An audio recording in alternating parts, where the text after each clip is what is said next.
Hello, and welcome to Teachings, Prophecies, and Insights. Today's lesson delves into an incident found in John chapter 8, where a woman is brought before Jesus in a life and death situation. I entitled this lesson, The Handwriting on the Wall. Let's begin.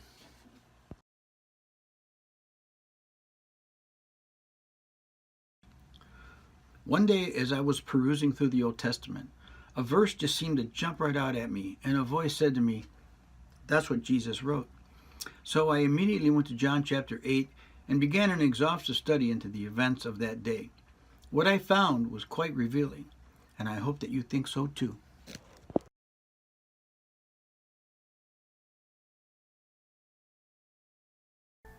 You will see in verse 1 how Jesus went out early to the Mount of Olives, obviously to pray, before going into the temple, where everyone came to him. It is important to note that the Master was prayed up, if you will, before taking on the unscrupulous scribes and Pharisees who arrive in verse 3.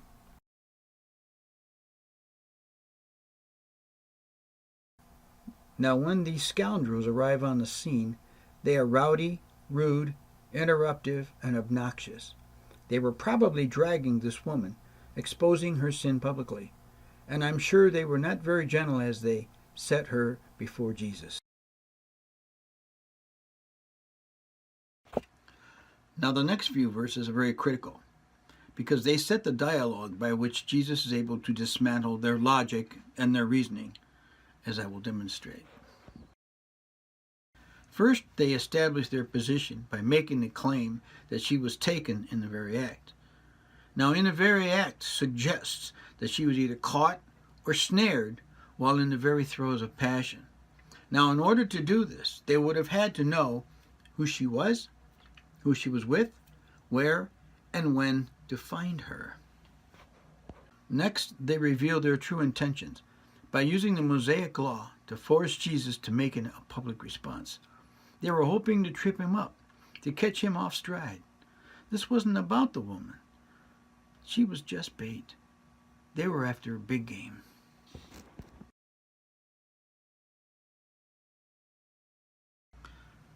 Now Jesus knew their intentions and how this woman's life was hanging in the balance. He had to tread very carefully while dealing with this life and death situation. His response was to not engage them morally, but to simply stoop down and write his answer on the ground.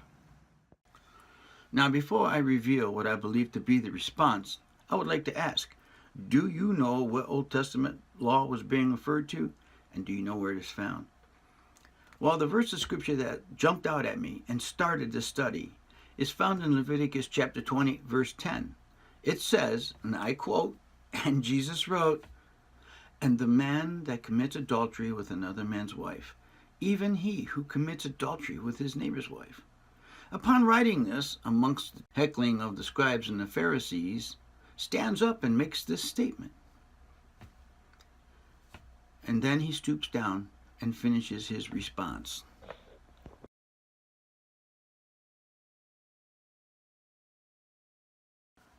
Now this is where I began to exhaust my search, since I never go by one verse of Scripture to establish my belief. I pulled out every concordance I had to cross-reference any verses that dealt with the topic of adultery. I found quite a few, but I'm not going to list them all. I'm only going to list a few that help to really bring the point home. They are Deuteronomy 22, verse 22. Leviticus 18, verse 20.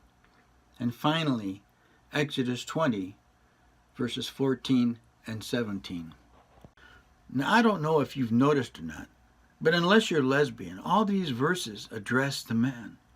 Now, I searched diligently to see if there were any verses which address the woman, and I found none. They all address the man. Deuteronomy 22:22 is almost identical to Leviticus chapter 20, verse 10. Leviticus 18:20 says something very, very similar. But the one that really nails it down is the one found in Exodus chapter 20, verse 14 and verse 17, for they are both written on the tablets of stone. One final note that I think is worth mentioning, that I found it interesting that the same finger that the scribes and the Pharisees saw writing in the sand that day is the same finger that Moses saw writing on the tablets of stone.